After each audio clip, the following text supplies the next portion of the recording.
警察突擊救出被困喺度假村嘅中國男子，估計係由柬埔寨逃走嘅詐騙集團成員。呢件事發生咗金加那文里府市區龍武區一間度假村，警方接到一名住喺春武里府嘅女子報警求助。呢位女子有個中國男朋友，喺男朋友嘅朋友打電話嚟揾咗求救，話自己俾人困咗一間度假村，出唔到去。收到報警之後，警方就即刻聯絡多個部門一齊去現場調查。到咗現場之後，發現嗰位中國人就俾人困喺度假村入邊一間大屋，屋前門口用鋤頭插住，卡住喺門外面，咁樣擺鋤頭，明顯就係想防止入邊嘅人可以開門出嚟。之後警員就先將卡住門嘅鋤頭攞走，然後開門入去屋企檢查。一入到去，警員就發現間屋分咗成幾個房，大約有5至6間房，好似改裝咁做集體宿舍咁。警員檢查第一間房嘅時候，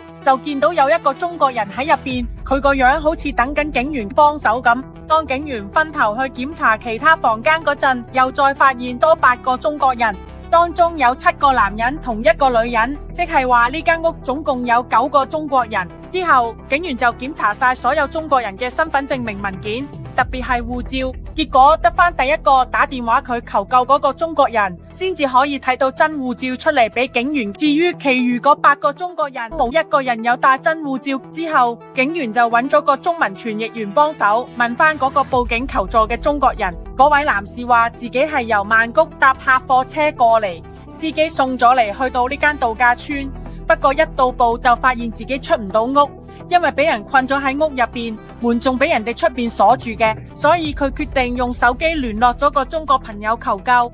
至於另外8個中國人都發現係住同一間屋，嗰位男士話自己唔識佢哋，亦都唔知佢哋係邊度嘅，因為睇到埗嗰陣已經見到佢哋喺屋入邊。喺職員檢查緊屋企入邊嘅時候，另一隊人就分頭去檢查度假村周圍，結果發現有好多車牌被拆咗釘喺度，另外仲有幾架車，包括客貨車同皮卡，都冇裝車牌，所以職員就將所有嘅車扣起，準備再詳細查清楚嘅車廂來歷。根據初步資料，職員估計呢班中國人可能同中國城集團或者詐騙集團有關，佢哋而家可能係搬緊基地，估計呢班人可能係由柬埔寨搬過嚟，之後偷渡入咗泰國，之後佢哋計劃繼續去到桑卡拉姆里區嘅邊境，打算過去緬甸嘅帕亞通蘇一邊。經過詳細檢查之後，當局準備以非法入境罪名對冇真護照嘅中國人採取法律行動，之後會聯絡有關部門安排將佢哋遣返回國。突擊搗破詐騙集團基地，拘捕2名中國龍頭，開餐廳做門面，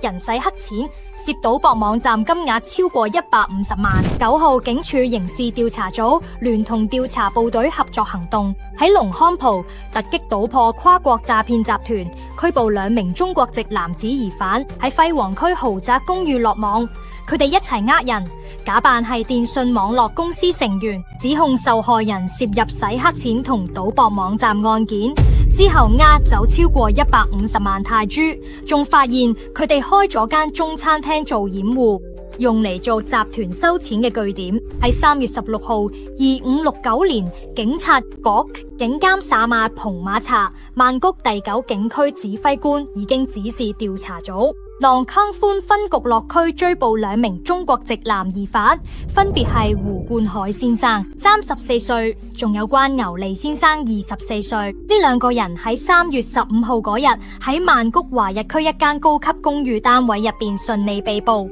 警方同時正式控告佢哋涉嫌一齊詐騙社會公眾，仲一齊將一啲虛假嘅資料輸入到電腦系統入邊，最終對社會大眾造成咗有可能受損嘅嚴重後果。今次拘捕行動係因為喺2569年3月7號，有一位受害人報警，話自己俾一班騙徒打電話嘅，對方自稱係 AIS 電信公司嘅職員。對方話發現受害人嘅資料俾人哋去開電話號碼，然後用佢喺網上賭博網站度用，仲話受害人涉及洗黑錢同埋毒品案件，騙徒仲製造壓力，話有其他受害人已經去咗金攀碧市警署報警。令到受害人好驚，信咗對方，最後俾人呃咗，將錢轉去對方指定嘅戶口。有啲人仲俾人指示要佢現金出嚟，親手交俾佢騙徒派佢收錢嘅代表喺警署附近交收。喺龍康警署，受害人中招之後，總共損失咗超過155萬泰銖。報警之後，調查組嘅警員即刻加快查證賊人嘅逃走路線，透過區內嘅閉路電視，發現藏收現金嘅賊人為咗避開追蹤，換咗幾次交通工具，包括的士、電單車等，一共換咗4架車。深入調查之後發現，收咗現金之後，賊人將錢送去交俾佢一間位於灰涌區嘅餐廳。經過調查，發現嗰間餐廳其實只係用嚟做掩飾嘅，用嚟做聯絡同埋收集嚟自 call center 集團嘅錢。警方繼續追查，終於鎖定咗一班疑犯，佢哋係中國人，仲發現佢哋用喺灰集區一間豪宅公寓做住處同埋行動中心。去到3月14號，調查組就開始收集證據，之後向法庭申請搜查令同埋拘捕令，然後帶隊去搜查嗰間豪宅公寓，最後成功拘捕咗2名疑犯。初步調查發現，2名疑犯都承認佢哋負責接收由另一個男人嘅受害人手上佢哋嘅現金。根據閉路電視片段所見，錢會再轉交俾犯罪集團嘅其他成員。警方拘捕之後，已經將2名疑犯帶返警署，交俾警署嘅調查人員跟進，再交去龍康潘警署依法處理案件，同時加快追查相關嘅詐騙集團網絡，預計仲有唔少同黨涉案。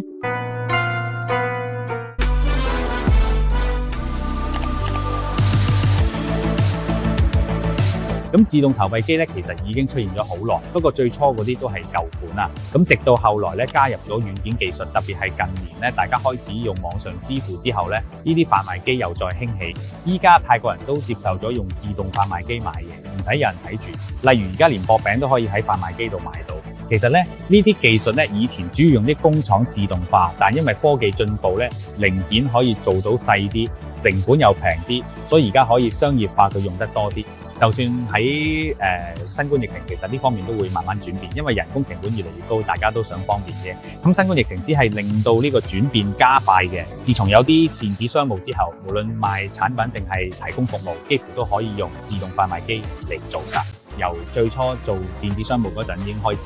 所以我哋嘅後台系統咧好有信譽，再加埋我哋後來開發嘅機器，主要就係發展平台軟件服務，另一部分就係自動販賣機。其實我哋有好多唔同類型嘅自動販賣機，為咗滿足客戶需要咧，我哋想講其實見得最多就係賣飲品啦、賣零食啦，仲有賣飾物啦，基本上佢都可以賣，只要擺得入部機啊，連藥都可以賣。有一部分就係我哋嘅自動販賣機係賣俾已經有貨品嘅手嘅人，佢哋想揾新嘅銷售渠道，而我哋就幫佢哋將喺貨品擺入自動販賣機賣。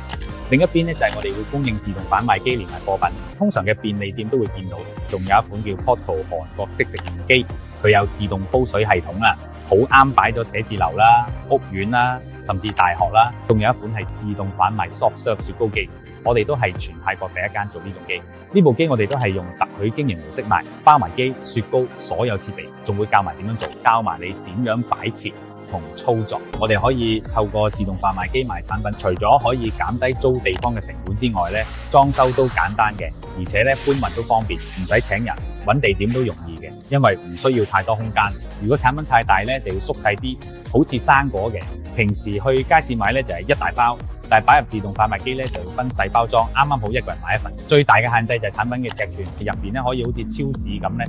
調整擺放方式咧，自動販賣機個價咧大約10幾萬起咧，不過咧都要睇功能。其實擺咗自動販賣機賣嘅產品價錢都同超市差唔多，有時甚至仲平啲，因為佢哋成本低嘅。首先咧就係要有準備好